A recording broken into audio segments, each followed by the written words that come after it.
Assalamualaikum warahmatullahi wabarakatuh.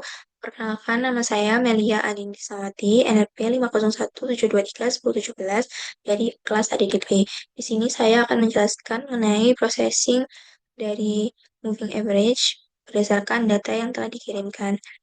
Nah, yang pertama ini seperti biasa, import numpy as numpy. Nah, ini fungsinya untuk mengimpor library yang terutama untuk NumPy dipakai untuk menghitung rata-rata, mean, dan sebagainya. Lalu import pandas di sini juga berfungsi untuk membaca file CSV. Nah, selanjutnya ini ada PCS CSV ini untuk menginput dan membaca data dari CSV yang berasal dari perangkat.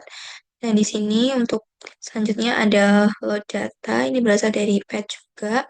Nah, ini juga berfungsi untuk membaca data dari CSV ini. Lalu ini ada close data column ini, dia untuk mengambil nama-nama semua kolom yang penting. Lalu dan di sini ada xcol, berarti mencari kolom yang berkaitan dengan posisi berdasarkan kata kunci seperti x, position.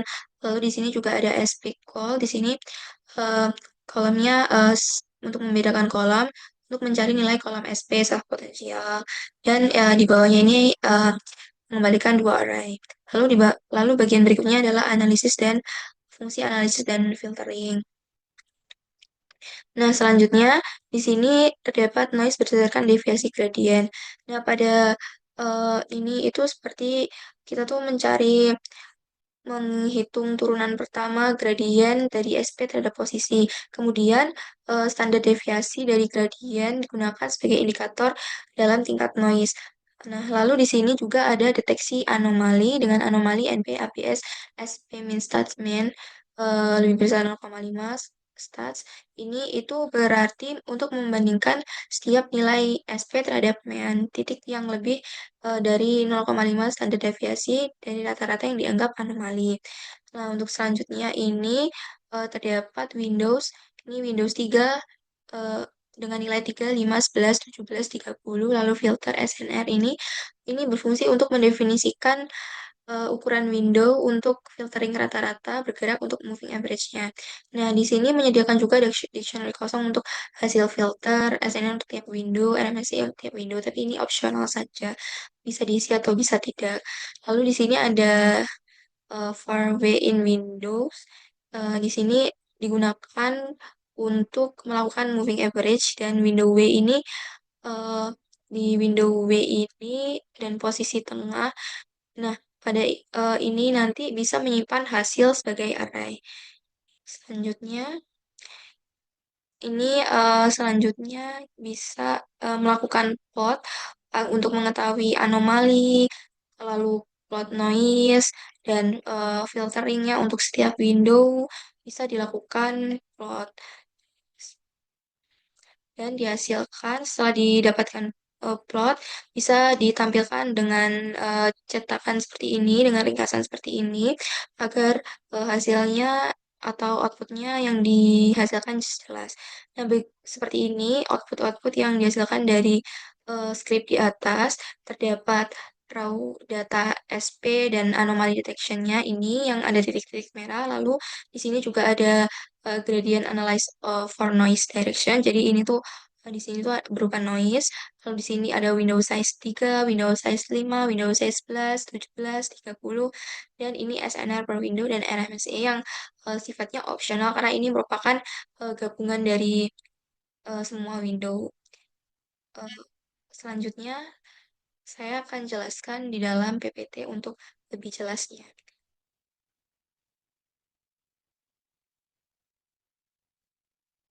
Baik, jadi ini merupakan lanjutan dari hasil processing yang sudah dilakukan tadi mengenai moving average. Di sini merupakan analisis hasil moving average.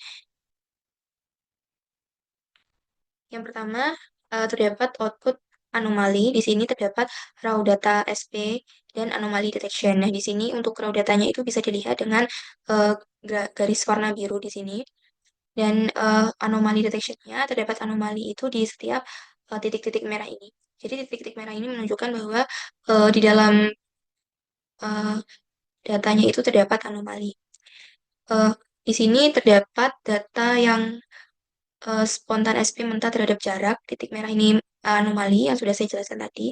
Lalu di sini terdapat perubahan yang sangat tajam di sini di jarak sekitar 210 dan 240 karena dia sangat tinggi lalu kemudian langsung turun ke bawah. Nah, tersebut merupakan dampak dari adanya anomali dan karena di sini juga dari 210 sampai 240 ini diapit oleh anomali-anomali ini. Nah, lalu di sini selain ada anomali juga terdapat noise. Nah, pada data dapat dilihat bahwa di sini untuk noise-nya itu yang ditandai dengan warna ini, apa merah-merah ini, titik-titik merah ini merupakan batas noise-nya dari mulai atas ke bawah. Jadi yang berada di sini ini merupakan noise. Lalu grafik ini menunjukkan gradien perubahan SP. Garis merah ini menunjukkan batas ambang noise berdasarkan nilainya itu plus minus 6,82. Lalu gradien yang melampaui ambang ini dianggap sebagai gangguan atau fluktuasi. Tak wajar akibat noise eksternal atau kesalahan pengukuran. Jadi noise-nya itu hanya dilihat di ambang batas ini dan yang selebihnya ini tuh merupakan gangguan yang eh, diakibatkan oleh noise. Nah, untuk setelah terdapat noise dan anomali diketahui, lalu kemudian dilakukan moving average dengan menggunakan window yang pertama yang saya gunakan yaitu dengan window size 3. Nah, pada window size 3 ini, di sini terdapat raw-nya ini yang raw awalnya itu dengan warna abu-abu abu-abu titik-titik abu-abu ini yang menunjukkan data aslinya, lalu kemudian dengan adanya filter window size yang bernilai 3 ini, eh, hasilnya menjadi seperti ini. Nah, di sini itu noise-nya itu masih masih tinggi karena smoothing-nya itu juga masih belum terlalu smooth di sini, tapi bentuk sinyalnya hampir sama dengan data mentahnya, hanya yang spike-spike ini dia tidak terlalu dengan frekuensi tinggi. Lalu visibilitas anomali itu tetap terlihat, tetapi bisa tertukar dengan fluktuasi noise yang diakibatkan oleh frekuensi yang terlalu tinggi dan terlalu rendah. Nah, kesimpulannya di Windows 3 ini belum cukup untuk efektif untuk peredam gangguan karena masih terlalu detail dan masih menyerupai dengan sinyal awal. Nah, untuk yang kedua ini dengan Windows Size 5, noise-nya itu mulai menurun, fluktuasi juga mulai terfilter ini. Lalu di Windows Size 5 ini tuh lebih stabil dan tapi masih masih dengan kontur yang tajam. Nah, pada anomali ini anomalinya tuh masih baik, tapi anomali terlihat juga masih dominan di sini. Terdapat kombinasi awal antara smoothing dan sinyal aslinya. Lanjut untuk Windows Size 11. Pada Windows Size 11 ini noise-nya berkurang karena di sini ada filternya, di sini ada W Size 11. Bentuknya juga eh, cukup halus dan sudah hampir tidak menyerupai bentuk sinyal aslinya. Lalu eh, kesimpulannya di sini adalah ukuran yang optimal untuk menjaga keseimbangan dan kehalusan. Jadi dia windownya itu tidak terlalu smoothing, namun tidak juga menyerupai yang asli. Kemudian untuk window 4 dengan size 17 dengan noise-nya ini sangat rendah, bisa dibilang dia memotong noise yang cukup banyak dan bentuk sinyalnya ini tuh tumpul, tetapi pola utama tuh masih terbaca. Jadi kayak naik turunnya itu masih terbaca. Spike-spike-nya ini masih sedikit terbaca walaupun bentuknya itu tumpul. Terdapat anomali-anomali kecil, tapi tidak sebanyak Windows size sebelumnya. Lanjut untuk Windows size terakhir yaitu Windows size 30. Nah, pada Windows size 30 ini tuh noise-nya tuh hampir hilang karena bentuk dari filter yang dihasilkan juga sangat halus, smooth, dan hasilnya itu mulai berbeda jauh dari yang asli. Jadi tidak ada spike di sini hampir tidak terlihat. Nah, di sini terdapat kesimpulan yaitu konsekuensi dari pembesaran ukuran window ini tuh eh, berakibat dan berpengaruh karena noise berkurang drastis karena semakin banyaknya titik data yang didatakan. Lalu sinyal menjadi lebih halus, tetapi bentuk asli atau puncak lembah tajam atau spike itu cenderung melemah atau tumpul.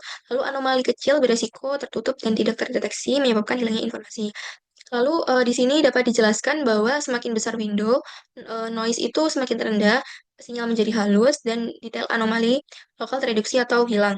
Lalu untuk pembesaran yang berlebihan bisa menyamarkan eh, seperti data-data yang lainnya. Jadi terlalu besar dalam ukuran videonya juga tidak baik karena dapat menghilangkan data-data yang lain dan berpengaruh gitu.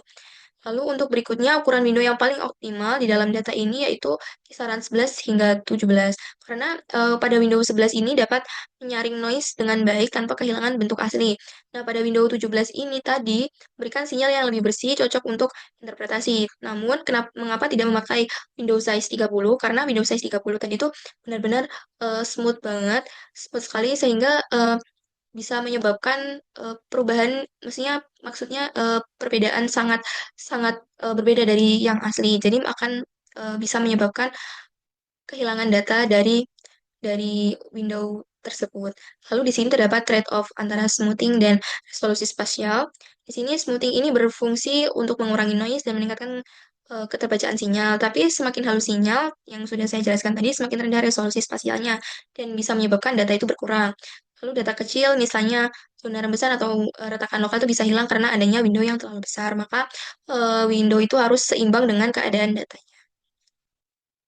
Terima kasih. Sekian penjelasan dari presentasi saya. Apabila ada kurang dan lebihnya, saya mohon maaf. Wassalamualaikum warahmatullahi wabarakatuh.